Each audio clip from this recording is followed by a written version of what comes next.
To get through two elections.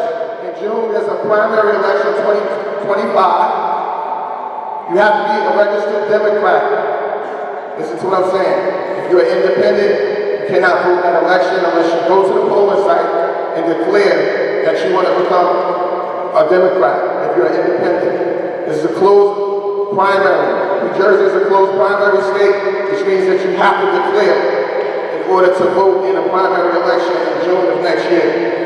So please remember that, and if you want to support our next governor, you have to become a registered Democrat for the primary. All right, ladies and gentlemen. Without further ado, I want to bring up my brother, of course. I work on the chief of staff in the city of Newark. And our next governor of the state of New Jersey, Ras Baraka.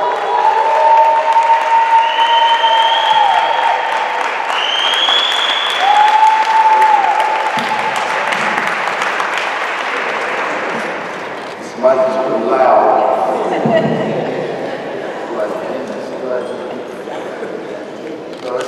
It's a pleasure to be in Pleasantville. Obviously, I want to thank the board, the mayor of the city, and all the other folks that are here as well, the council people, everybody that came out, all the residents that are here. Our brother Steve over there, worked with us for a very long time. Appreciate him. It's really my first time in Pleasantville, been in and around this community. My first time in Pleasantville. It's a pleasure to be here. It won't be our last time in Pleasantville. It's probably a lot of candidates gonna make their way down here to talk to the folks in Pleasantville. We're gonna change that. We're gonna change that. So we're happy, and our folks have been canvassing and talking to folks in and around this area for a couple of days now, which is a good thing, right? And we look forward to 2025. It's a lot of elections happening this year. Once all this is gone, by November, this gubernatorial race is going to heat up. We'll see more activity, more action, more folks out. And next year, we'll begin pushing for June. June is the primary, as my brother said. And November is the general election. It's an opportunity for us to make history in this state. It's an opportunity for us to do something in New Jersey that's actually never, ever been done. We know that, right? We've never, ever had an African-American governor in the state of New Jersey at all. As a matter of fact, when I become governor, there will be only 2 African-American governors in the entire country. There's only one right now in Maryland. In the history of the United States, I'll be the 4th.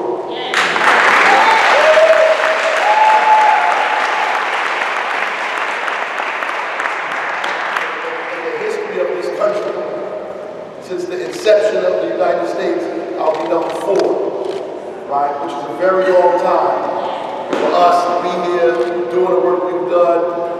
All of these centuries, only 4 governors. Right now, it's Westmore in Maryland. That happens to be my fraternity brother as well in Maryland, and we've had a conversation. So we need to make sure that there's at least 2 of us. We can fight for more of us to become governors. Now, a lot of people get upset, they get confused, because we always talk about that. But it's necessary for us to talk about it, right? I had a reporter come to me, because people want to pretend that race is not a factor, right? So, a reporter came to me last week, in fact, and said, do you think because you're African American you have an advantage? That's exactly what I did. Y'all responded the same way I responded. I chuckled a little bit. I said, in America? And he chuckled a little bit too. Then he went on to explain himself. He said, well, do you think black people are going to vote for you because they're black, and because you're black, and if they do that, do you think they're racist? So you know where they're going with this one. I said, no, but the real problem is, or what's racist is your preoccupation with race all the time. So, and really what you're saying deep down is, do you think that you don't think that white people in New Jersey will vote for me because I'm black, right? I said, so are you saying that they are racist? Or because you're thinking that, does that make you racist? Right? And so he backed up off of his question. And then, as he got quiet, I told him, I said, really, I don't believe what you believe. And you're trying to put your beliefs on me. I don't believe what you believe. I don't think what you think, right? I don't think that there are white families in New Jersey that won't vote for me. You believe that because of your history here in this state and in this country. You believe that because the way people were brought up and because how segregated our state is. You believe that because these are the things that you journalists continue to write about. And then you try to tell me that we are preoccupied with race. And then I ended it with, James Baldwin said, he paused. I started going to James Baldwin a little. I said, James Baldwin said that as long as you think you're white, you're going to be forced to think you're black. I said, so as long as you continue to be preoccupied with this, then we always going to have to establish who we are. Because we feel an affront when you keep doing this. But you know what? The reality is, I walked away and came back. I said, you know what? I am black. And he smiled. I said, you know why? Because my mama and papa black. And they mama and papa black. And they mama, that's what I told him. And this right here, I have nothing to do with it. I didn't create it, I didn't cause it, I didn't develop it, but I'm certainly proud of it, right?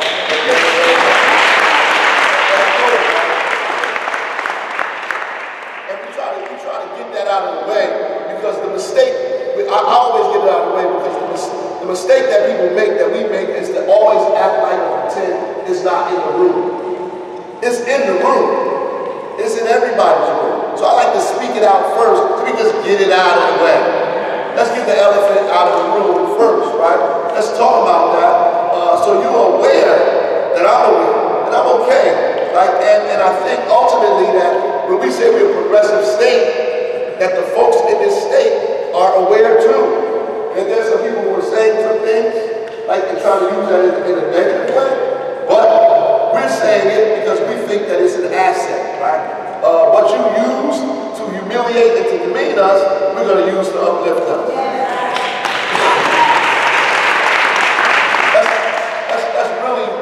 That's really, I put that on the table because it affects us. We believe in our mind. We believe. I'm not talking about us. Nobody else, talking about us.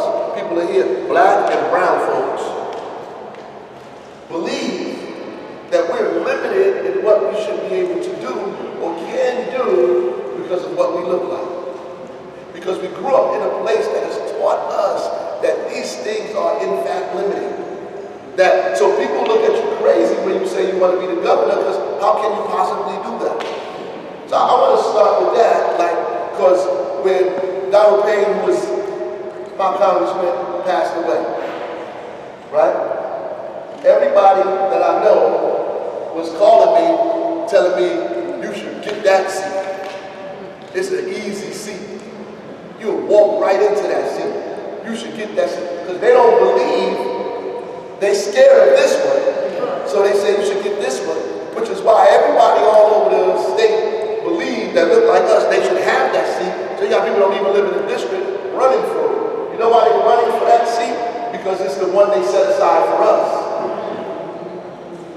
They set that aside for us. And because it's set aside for us, we all fight each other for that.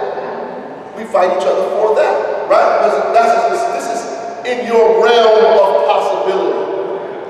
You understand what I'm saying? So we all fight for that. We wind up hurting each other in that process. Now you want to throw me in there. I said, I don't want to be in there. I don't want to fight my folks for this when we can have that.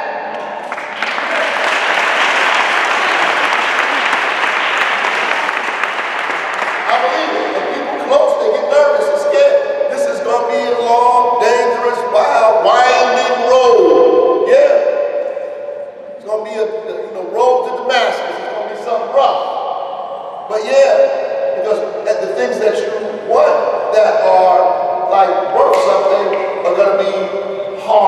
difficult for you to obtain. And so we have to go down that road. And we need to make it available, make that available for other people to have, but we can have what we want to have. I just want to lay that out. I want us all to be clear that we can have what we want to have. You know how we do that? There's no statewide race that you can win without us in it.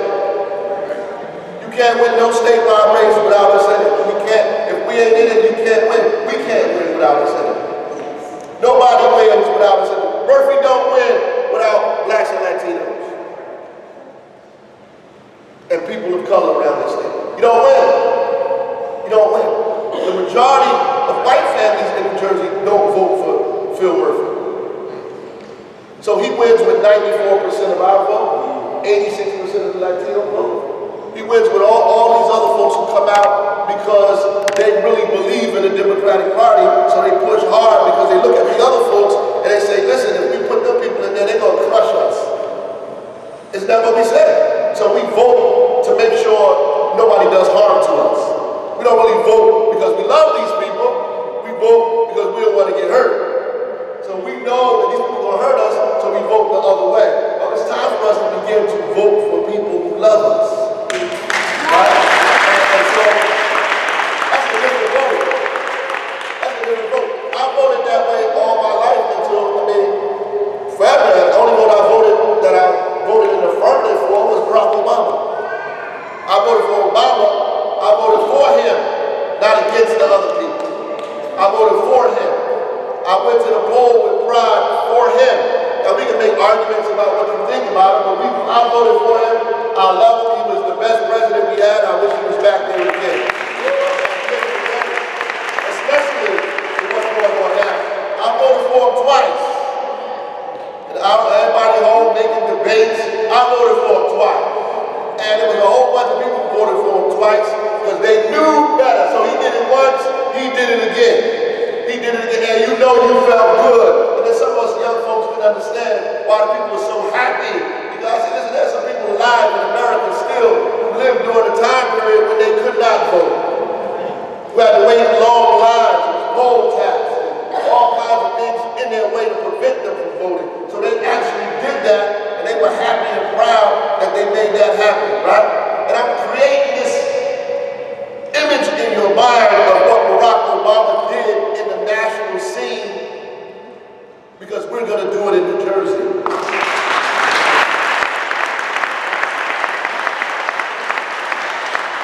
We're going to build a broad-based coalition across the state. People together that you've never seen together before. Across zip codes, across nationality, across religion. You're going to see people coming together to do what they know needed to be done a long time ago, but we get to do it now. And you get to be a part of that. That history making that's going to take place in this state that we get to be a part of, right? We've been a part of coalitions before, we just not been in charge of it. So we're going to be a part of this coalition, we're going to build this coalition, and we're going to lead this coalition. That's the way it's going to happen, right? That's the way it's going to happen. So I appreciate if y'all understand, and I know we fight a lot, folks. If we don't do anything else, we know how to fight each other. I'm asking us, like, at some point, we have to learn how to not fight each other for a second. Like, put it down. Put it away. Right? Let's put it away for a second and begin to strategize on how to get power. Because position is not power. Amen. There are a lot of people in positions with no power. Y'all know people in position, they can't make nothing happen. Position is not power. People with power put people in position.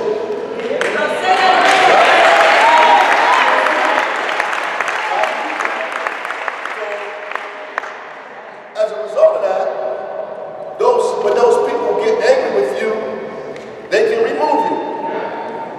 Right? When you're not deeply rooted and you haven't built your own power base, then those people remove you because they can. And then you wind up doing things that are against your own conscience because you know you have to, because you didn't get driven to the dance. I mean, you didn't drive yourself